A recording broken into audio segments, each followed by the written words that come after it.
It's time to talk about June's Journey, a hidden object mystery game with a captivating detective story. When you're playing, you solve a mind-teasing mystery of the roaring 1920s while you dive into June's captivating quest to uncover a scandalous family secret and solve her sister's murder. It's mystery, it's danger, and it's romance, and you never know where the next chapter's gonna take you. If that wasn't fun enough, you get to customize your very own luxurious island estate. Seriously, I cannot stop playing. I am already on the 3rd chapter and I just started recently. Join me back in time in the glamorous 1920s. June needs your help, detective. Download June's Journey for free today on iOS and Android. Skip all the ads by searching The Murder Diaries ad-free in Spotify or subscribing on Apple or Patreon. Links are in the show notes and our bio on Instagram. Welcome to The Murder Diaries. I'm Natalie. And I'm Paige. Not much happens in a town like Comanche. It's a crossroads community on the rolling prairie land of a quiet corner of southwestern Oklahoma. With a population of around 2,000, today Comanche is considered quintessential small-town living. In the early 20th century, it was a booming cattle town with oil derricks and ranches springing up on the horizon like beacons of prosperity to come. And for a while during its death-swept infancy, luck was with Comanche, until it wasn't. Like all oil towns going bust way back then, the fortune seekers grew impatient with their prospects and moved on to more promising places. Decades crawled by, and during the 1980s, Comanche was all but forgotten, little more than a one-stoplight town on the way to somewhere else. And in the early summer of 1988, it became infamous. Home to a brutal, unspeakable murder. One unlike any crime that has happened in Comanche before or since. When someone's knife fell on 25-year-old Mary Pewitt more than 30 times in her own home and in her own bed. Mary was a complex person with a complicated life. A single mother of 2 young daughters. A hardworking woman who never gave up on trying to make ends meet.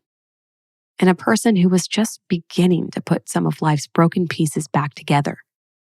Her daughter Kira remembers Mary trying to make a fresh start during that time. My mom was done with the partying atmosphere of her life. And it just seemed like she was on a new path to try to better herself. But on June 4th, 1988, in the dead of night, one savage act of rage would cut short Mary Pewitt's young life forever. This is her story. Used to think it's in my head, but I'm walking with the dead. Part tomboy, part approachable beauty, Mary Pewitt is remembered by those who knew her best as playfully flirtatious and headstrong. Her cousin Becky Pentland described her as a world of fun. Others still fondly recall her as a very loving person. That memory is still vivid in her daughter Kira's mind. She was the kind of person that would do anything for anybody, give you the shirt off of her back. If anyone marched to the beat of their own drum, it was Mary. In one moment, she was embracing her femininity through fashion and makeup. In the next, she was gunning a four-wheeler over the hills of her hometown. Beautiful and brash all at once. She was born Mary Elizabeth Sport on February 22nd, 1963, to Russell and Elizabeth Sport. Her mother Elizabeth's second marriage was to David Morgan. He was just what Elizabeth and Mary needed, a loving husband and father figure. It wasn't long before David became her adoptive dad. Yeah, she'd never really had much of a relationship with her biological father. The last time we saw him was the year before she passed away, but before that it was maybe a handful of times throughout her life. David had adopted her when she was 4. Mary grew up as a farm kid who loved the outdoors, fishing, and school athletics like basketball. Her father, David, remembers his daughter as a tender-hearted person who didn't like to see others being taken advantage of or bullied. But he also recalls Mary as someone who had trouble containing her fiery temper. She was a lot like me, David said. She'd fight you in a holy minute, but she'd do anything in the world for you. Mary blossomed into womanhood early, and much to her mother's worry, she began attracting unwanted male attention. Elizabeth says Mary was cursed by being too pretty too soon, and she was too young to make wise decisions and too stubborn to let her parents shield her. That misguided willfulness led to Mary dropping out of school in the 8th grade. Just a few years later, she would find herself married to her first husband, Ricky Tidwell, and then pregnant with her first daughter, Kira. She didn't pick the most loving men in her life. The first husband, which is my dad, she married at 15. They were divorced by the time she was 16. The marriage to Ricky disintegrated as quickly as it began, and another one soon followed to second husband, Tim Allen. Tim and Mary also had a child, Kira's younger half-sister, Amber.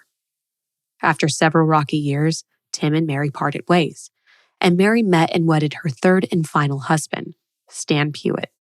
And then her last husband was quite a bit older than her. I want to say at least 15 years older to her, maybe 20. He had a little bit of money, but was a drunk. While they never divorced, Mary and Stan were separated at the time of her death. The failed relationships came and went, but Mary's dedication to her 2 daughters was unbreakable. In a way, because of her youth, Mary was more like a sister to the children than a mom, another playmate her daughters could tag along with and pass the time. Kira has fond memories of those days. Our house backed up to a school, and I remember there was a big merry-go-round back there. Of course, that doesn't exist anymore on most playgrounds, but she would sit there and she would push us until we were like begging her to stop. Money was always tight, but Mary found ways to create happy memories for her girls, like their last Christmas together. Mary bought popcorn and cranberries and stayed up all night decorating the bare branches of their Christmas tree. Kira remembers waking up the next morning to something resembling a beautiful Christmas fairy tale. And then there was that vacation they took the year before Mary died, a memory her daughters still cherish to this day. The threesome drove west to California so that Mary could meet her biological father, Russell Sport, for the first time. That trip included a visit to San Diego, then up to the Redwood Forest, and even a jaunt down to Mexico where Mary bought Mexican dresses and other souvenirs for her daughters. Back home in Comanche, Mary worked hard to keep a job and put food on the table for her girls. For a while, she was employed at a nursing home, but an unforeseen accident left Mary partially disabled. While she was trying to lift an obese Alzheimer's patient from bed, the patient fell on Mary, crushing her and causing a severe back injury. Whether it was short-staffed or my mom thought she could do it on her own, I'm not sure, but the patient ended up falling on her. And that happened roughly fall of 87 and February of 88. She ended up having numerous back surgeries from that event. This wasn't the first health issue for Mary. She'd been plagued by them throughout her adult life. By the time she was 25, Mary had had approximately 7 surgeries, including a hysterectomy. Mary rebounded from the nursing home mishap and landed a job as a bartender at Harold's Club, Comanche's one and only lounge. This wasn't exactly Mary's ideal choice for a career, but it was a way to make ends meet and earn money for a personal dream she'd recently put into action. Mary started attending beauty classes. For the first time in a long time, her life was beginning to feel purposeful.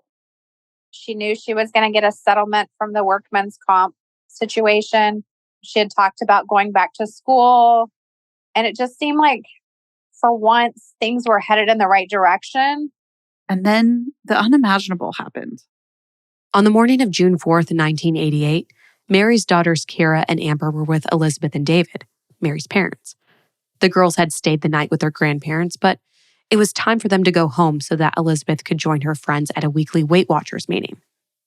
Everyone piled into the car, and Elizabeth drove the 20 or so miles to town to deliver the girls at Mary's doorstep.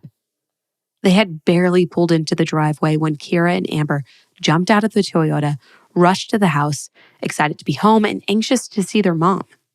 They knocked repeatedly on the front door, but Mary didn't answer. Kira remembers that morning well. My grandma had a gray Toyota hatchback car, and I remember we pulled in. My sister and I were trying to race to the front door to be the first ones inside, and the door was locked, which wouldn't have been abnormal, I guess. Assuming their mom was still in bed after a long night at work, the girls ran to the side of the house to the 3-pane window of Mary's bedroom. Kira helped her younger sister up onto a brick planter, and Amber peered through the glass, shadows stretching across her mother's room in the early morning light. What she saw was something no child should ever have to witness. Mary was lying in bed drenched in her own blood. There was no question that she'd been violently murdered.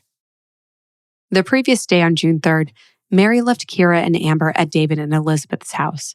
She had to work the closing shift at Harold's Club. The doting grandparents were always happy to spend time with the girls, and it was especially sweet because it was the first time Mary had seen her mom in a while. The two had been estranged after a bitter argument. Mary felt her mom had been interfering a little too much in her life lately. But to some degree, Elizabeth felt entitled to give Mary guidance, especially after how much support they'd given her. David and Elizabeth purchased Mary's house for her and even loaned her money multiple times.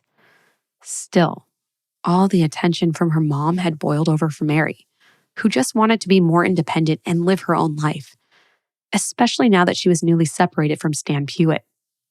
Thankfully, when Mary dropped off the girls that afternoon, she and her mom were in forgiving moods, and they were able to put the argument behind them. As Mary got into her car and pulled away from the house, relief washed over Elizabeth. Watching the taillights disappear down the road, she was happy that she and Mary had had such a great visit and set things right. Little did Elizabeth know that it was the last time she would ever see her daughter alive. That evening around 6 o'clock, Mary went to her bartending job at Harold's Club. Just another night behind the bar, slinging drinks for the lounge's boozy regulars.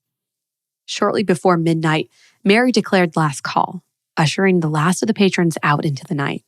She wrapped up her shift, collected the day's receipts and earnings, and delivered them to the owner who lived a short distance from the lounge, 5 miles away at most. This was the usual protocol for the closing bartender, and so far a typical night for Mary at her new job.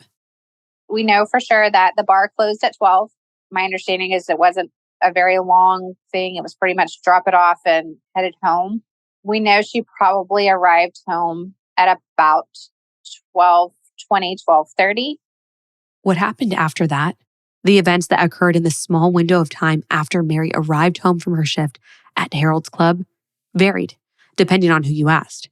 There was the woman driving her car down Mary's street shortly after midnight, who says she saw Mary yelling at a man, presumably Mary's latest boyfriend, Randy Benson. The motorist said that she saw him standing at the driver's side door of a truck while Mary ranted. There was the next door neighbor who, closer to 1 a.m., saw a woman getting out of a truck outside of Mary's home. He said it may or may not have been Mary. He was never sure. And then there was Randy Benson, who said he'd met Mary at her house after work. They watched some TV together, and then Randy said he'd left before 1 a.m. If an argument had occurred between the two of them, Randy never mentioned it. What we do know for sure is that sometime in the early hours of June 4th, between 1 a.m. and 6 a.m., a person entered Mary's home and there was some kind of argument or fight. The evidence suggests that a struggle began in the living room, moved out into the hallway, and finally ended in Mary's bedroom, where blood was shed. After discovering Mary's body, her mother, Elizabeth, called the police and sent the girls across the street to the neighbor's house. Comanche police and Stevens County deputies rushed to Mary's home, taped off the crime scene, and began trying to make sense of the violent chaos. Mary died on her waterbed, dressed in only a t-shirt and socks. She had been stabbed more than 30 times in the neck and upper chest, and she had defensive lacerations on her hands and arms. The rubber mattress suffered multiple gashes as well, water slowly leaking out and pooling around Mary's body in the hours after the vicious attack. It's notable to mention an autopsy later revealed there were no signs of sexual assault. The savagery of this murder and the lack of sexual motive suggests that the killing was personal. It's likely that Mary died at the hands of someone she knew, and probably knew well. The killer even pulled a sheet over her body before they left the crime scene. Another clue that reinforced investigators' known attacker theory was the lack of any sign of forced entry. In fact, The home had been secured after Mary was murdered. Windows were shut, doors were locked, and even a side door that had previously been held together by a bungee cord was closed. The makeshift contraption still as tightly intact as it had always been. You know that's the sound of another sale on your online Shopify store. But did you know Shopify powers selling in person too? That's right. Shopify is the sound of selling everywhere. Online, in-store, on social media, and beyond. Shopify POS is your command center for your retail store. From accepting payments to managing inventory, Shopify has everything you need to sell in person. With Shopify, you get a powerhouse selling partner that effortlessly unites your in-person and online sales into one source of truth. Track every sale across your business in one place and know exactly what's in stock. On top of all that, you can connect with customers in-line and online because Shopify helps you drive store traffic with plug-and-play tools that are built for marketing campaigns from TikTok to Instagram and beyond. Get hardware that fits your business. Take payments by smartphone, transform your tablet into a point-of-sale system, or use Shopify's POS Go mobile device for a battle-tested solution. Plus, Shopify's award-winning help is there to support your success every step of the way. Do retail right with Shopify. Sign up for $1 per month trial period at shopify.com/murderdiaries, all lowercase. Go to shopify.com/murderdiaries to take your retail business to the next level today. Shopify.com/murderdiaries.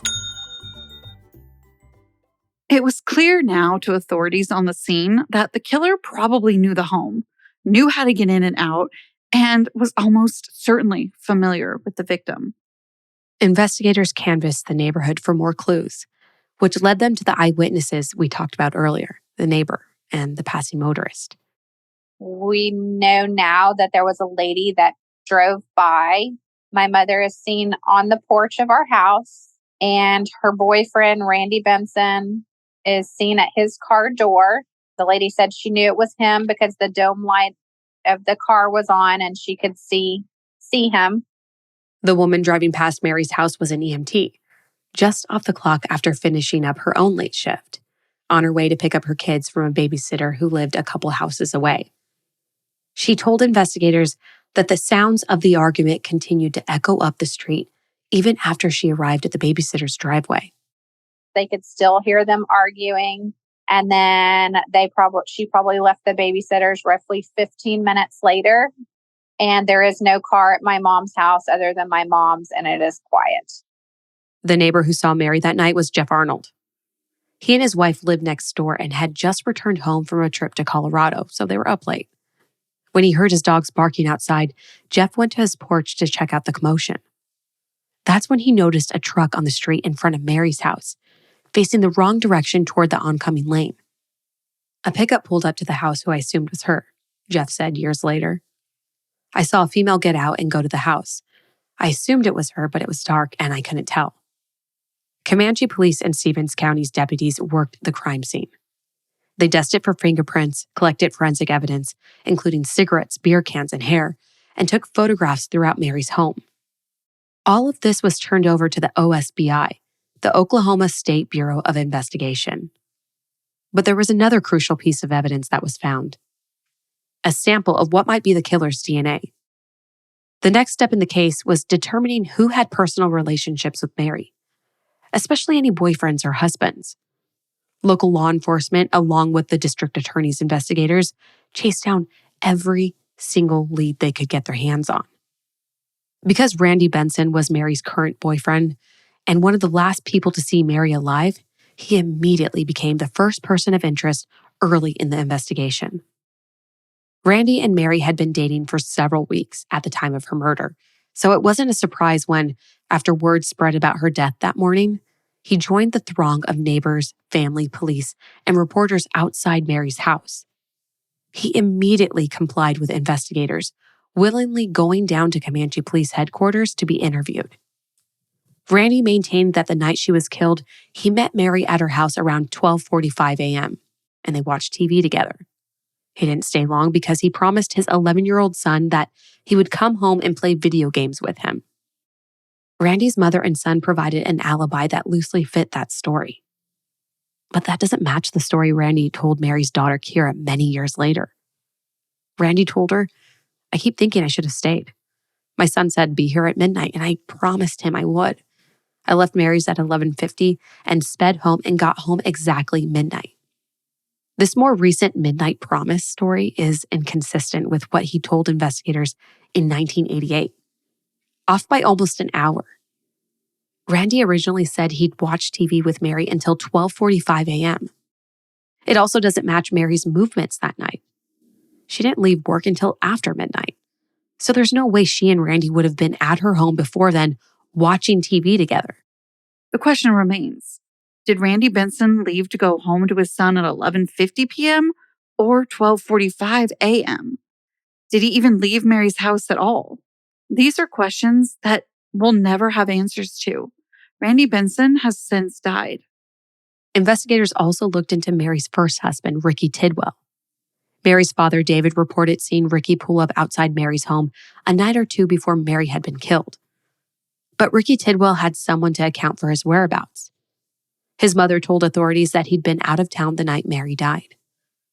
Investigators then turned their focus to Mary's current husband, Stan Pewitt, from whom she'd been recently separated. Mary's parents, Elizabeth and David, told investigators that Stan had been physically abusive with Mary during their marriage, once giving her a black eye when an argument escalated. But Stan had the ultimate alibi. He'd been in jail the night Mary was killed, behind bars for allegedly stealing $3,500 worth of personal property from Mary's parents. Now, remember Mary's second husband, Tim Allen? It's significant to know that he and Mary were involved in a turbulent child custody battle at the time of Mary's death, one that involved a monetary payout that Tim, and especially his new wife Lynn, didn't want to foot the bill for. What's more, Tim and Mary's marriage had been fraught with dysfunction and tumultuous domestic abuse. Here's what Mary's daughter Kira had to say about that. It was a very abusive relationship on both sides. I don't want to say it was one-sided. It was not. My mom, if you hit her, she was going to hit you back. Tim himself later commented in an interview with the Oklahoman, "She had a pretty good temper. She wouldn't mind popping me." Even after the marriage fractured, there were multiple physical assaults that involved Mary, Tim, and Tim's wife, Lynn. The worst of which happened just 2 short weeks before Mary was murdered. Police reports from a late May 1988 run-in allege that Tim and Lynn beat up Mary in her backyard, a dispute in which weapons were later used inside the home. Lynn is very headstrong and decided to barrel her way into our house that weekend. We were in the living room. Lynn had pulled a small gun on my mom, and they had backed her into a corner in the kitchen. The girls watched helplessly as the violence unfolded, Tim aggressively confronting Mary. Kira says Tim had her backed into a corner and she reached for an ice pick and stabbed him.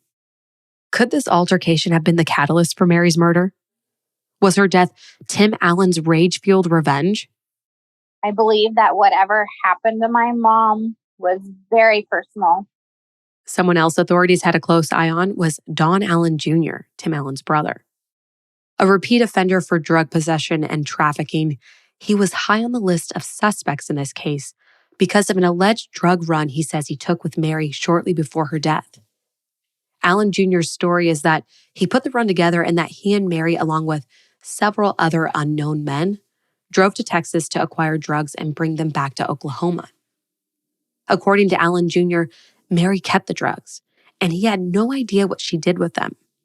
"I don't know who she was involved with," he said. But isn't it curious that someone connected to Mary for something as risky as an interstate drug run didn't really know much about why the trip was being made or even where the drugs were going after the fact? What's more, Allen Jr. couldn't say exactly where he was the night of Mary's murder. He says he was in Waurika, a small community 15 miles from Comanche, and he conveniently couldn't remember why. Kira claims to this day that the drug angle is misinformation. She refuses to believe that's who her mother was. someone who'd fallen in with the wrong crowd. A lot of people had assumed that she was some huge drug addict. With anything, there's always rumors. Supposedly she was bringing in tons of meth into Comanche and everything else. And, that's who had to have done it, because it had to be somebody bad or whatever. And there was nothing in her autopsy report at all. There is some pain medication, which she was taking for a back injury, but it wasn't even like a full dose of medication. There was no alcohol found in her system, and she worked in a bar that night. Mary had been employed at Harold's Club for just 3 short weeks when she was murdered. But when you work as a bartender at the only bar in town, you're bound to run into all kinds of folks, friendly regulars, random strangers, even the occasional angry drunk. So it's only natural to assume that Mary met and became friendly with many people who frequented Harold's Club during her brief employment. She might have even become the target of the drunken affection of some men she served. But it's a slim likelihood that any of these people were Mary's murderer. What happened to Mary seemed far too gruesomely personal. Still, investigators continued to follow all available trails. There was no shortage of curious leads, people of interest, or suspicious characters. Special Agent Homer of the Oklahoma State Bureau of Investigation told the Oklahoman that there's probably too many suspects. In every scenario he runs through his head, he says he can match a suspect. Homer went on to say, "But a knife is very personal. To stab someone and watch them bleed and basically slash them and cause their death, that's a very personal, rage-induced crime." Anyone's capable of murder, Mary's father David once said. Anyone in this town is capable of murder. For years after her death, David Morgan passionately pursued the truth about what really happened to his adopted daughter. You might even have called it an obsession. His wife Elizabeth mentioned that David changed after Mary died, that he became bitter and cynical at the thought of her killer walking free. Like David, Kira's also angry and driven to know the truth. My grandpa was the one person that I could go to and I could get some answers, very matter of fact.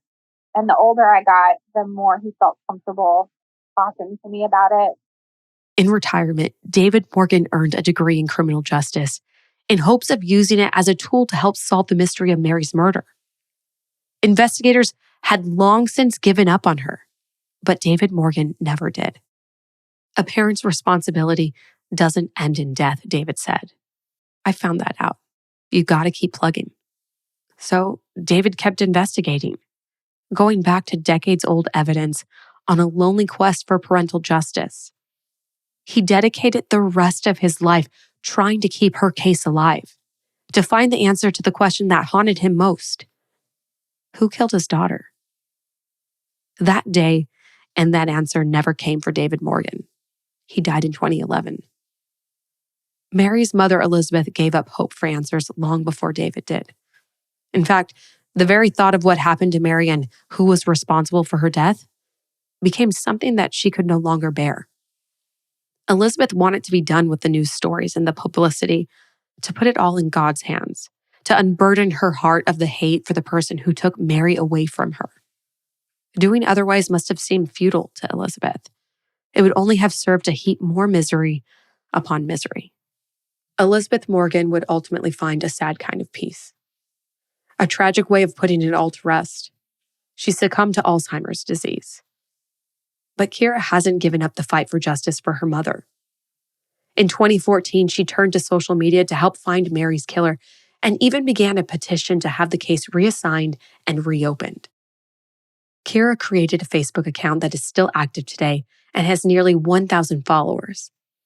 This page is updated on a regular basis, and as recently as May of 2021, Kira announced that a new special agent with the OSBI was assigned to Mary's case. We have an amazing OSBI agent who was assigned to us about 3 years ago. And I believe with all my heart, if anybody can figure this out, it will be him. In that clip, Kira is talking about OSBI agent Joe Kimmons, the active agent on the case for the last 2 years. Search warrants for the DNA that was discovered and filed the day of the crime, as well as additional prints, have been served in Texas as recently as May of 2023. This is a quick note to our listeners. After we recorded the episode just a couple of days before today's release, Agent Joe Kimmons retired. OSBI agent Lindsay Adamson has since taken over Mary's case.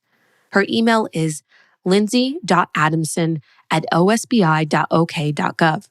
That's Lindsay, LINDSEY .Adamson, ADAMSON @osbi.ok.gov.